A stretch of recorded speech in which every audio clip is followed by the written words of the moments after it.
গোৱালপাৰাৰ পৰা ৰফিকুল ইছলাম ছাৰ বুলি পৰিচয় দিছে। সি আহি আমাৰ ইয়াতে মানে বাহাৰ পাতৰ নিচিনা হৈছে, মানে সপ্তাহত দেওবাৰকৈ আহে।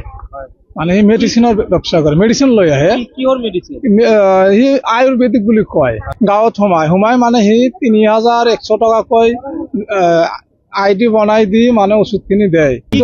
কি বেমাৰৰ ওষুধ দিয়ে? মানে সি গোটেইখিনি নকয়, মানে এইটো মানে আপুনি সুস্থ হ'ব লাগে, মানে অলপ মোটা হ'ব লাগে, চুগাৰৰ এইবিলাক কয়। কত মই মোক এদিন মাতিলে, মোৰ পৰা ৫৬,২০০ টকা লৈছে। এনেকুৱা কিমান জনৰ? ইমান ১৫০জন মানুহৰ পৰা লৈছে ৩,১০০ কৰি, ১৫৫০ টকা কৰি লৈছে। আৰু আজি কি হলে আপোনাৰ? আজি কি হ'ল মানে সি মানে মোক ক'লে, আপুনি একটা ফ্ৰেঞ্চাইজ আইডি লওক, আপোনাক একটা অফাৰ দিম। মই অফাৰ দিম, মোৰতো ইমান টকা নাই, কেনেকৈ ফ্ৰেঞ্চাইজ আইডি ল'ম? আমালৈকে আছো নহয়। ফ্ৰেঞ্চাইজ আইডিত কিমান? বোলে ৫০,০০০ টাকা। মই ক'লো যে ৫০,০০০ টাকাটো মোৰ নাই। নহয় লওক, আপনি ৪-৫ মান্থ লওক, আপনি ৫০,০০০ টাকা, আপনি ১,০০,০০০ টাকা। তারপরে মই সেই খোৱাতে মই ললো আৰু ৫০,০০০ টাকা পিন কৰিলো, তাত মানে দিলো। দিয়াৰ পিছত ১ ঘণ্টামান পিছত সি ক'লে, ৰবা তোমাক 2টা সাইডৰ পৰা মানে ইনকাম কৰি দিম। কোনটো সাইড মইতো বুজা নাই। আপনি একো ক'ব নালাগে, মই কি কৰো আপনি চাওক।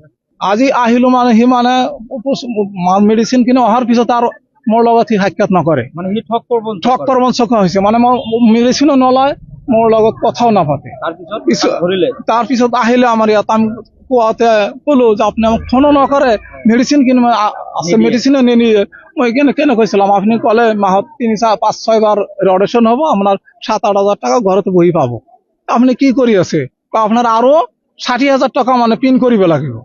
মই ক'লো মইতো নোৱাৰিম আৰু 60,000 টকা লৈয়ে থাকে। হ্যাঁ, লৈয়ে থাকে। মানে আৰু এবাৰ দিলো 6,200, ফির দিল 50,100, 49,250, ফের 60,000 টাকা লাগে। আজি কি ধৰি দিছে আপনার?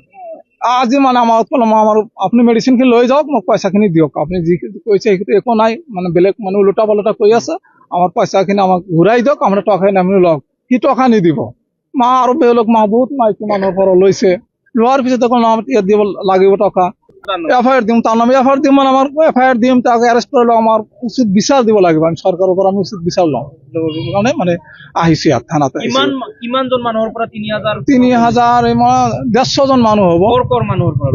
মানে কাজাইঘাটাৰ পৰা লৈছে, চিৰাকটাৰ পৰা লৈছে, কাঠালি পাটনৰ পৰা লৈছে, কাঠালি পাটটোৰ পৰা লৈছে। মানে চৰাঞ্চলত মানে বিজনেস কৰি আছে। ৰফিজুল ইছলাম, গোৱালপাৰা। আৰু লগত কোনোবা আছে নেকি? লগত আৰু এই যে হবিউৰ ৰহমান আছে, তেওঁৰ ঘৰ কাঠালি পাটন।